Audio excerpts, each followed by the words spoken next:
Recipe for this video, croquette.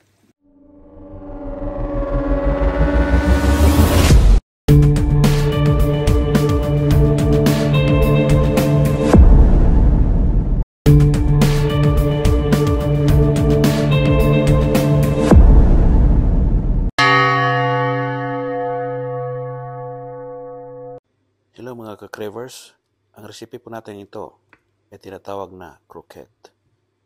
Ang croquette is a deep fried roll originating from French cuisine. So tara guys, simulan na natin to. So una pong gawin natin is magbalat ng potato at i-boil po natin hanggang lalambot ito. At tulad na nakita nyo, nilagay ko na sa mixing bowl ang boiled potato na malambot. Nilagyan ko ng butter, salt, and cream.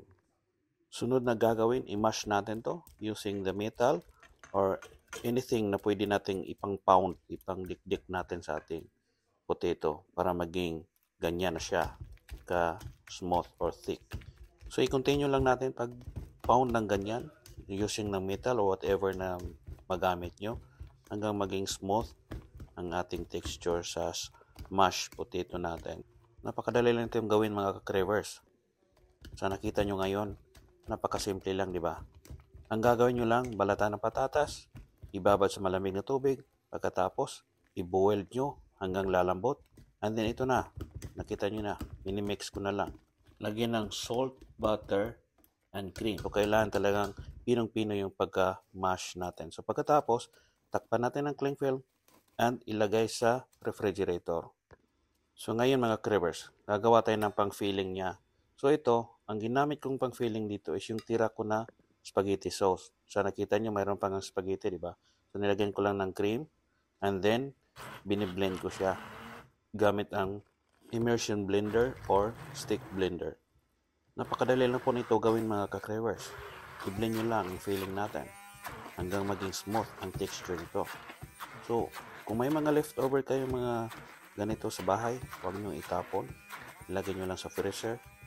In the future, may pagamitan kayo tulad nito sa ginawa ko. So, panoorin nyo pa mga ka-cravers para may matutunan kayo. Napaka-basic lang itong gawin. So, hindi siya complicated na recipe.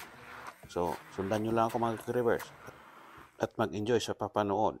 Kung may i-comment kayo, kung nagkamali man ako sa aking ginagawa, please, post your comment para mai-correct ko ang aking mga kamalian. So ito na mga cravers, magsimula na tayo maglagay ng filling sa ating croquette. So nakita nyo, kumuha lang ako ng portion ng mashed potato, binibilog ko siya at nilagay ng hole sa gitna at ilagay po natin yung filling, yung ginawa ko kanina. So ito na po siya, ganyan lang po, napakasimple.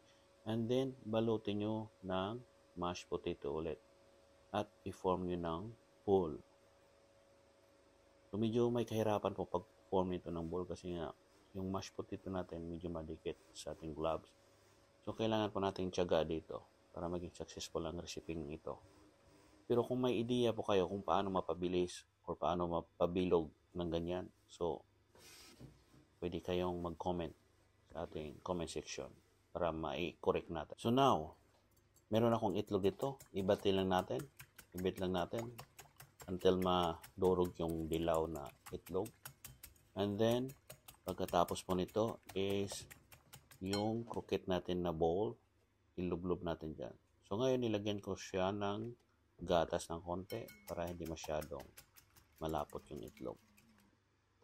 And now, nag-grate ako ng parmesan cheese para ibalot natin dyan sa ating croquette. So medyo may twist po nito.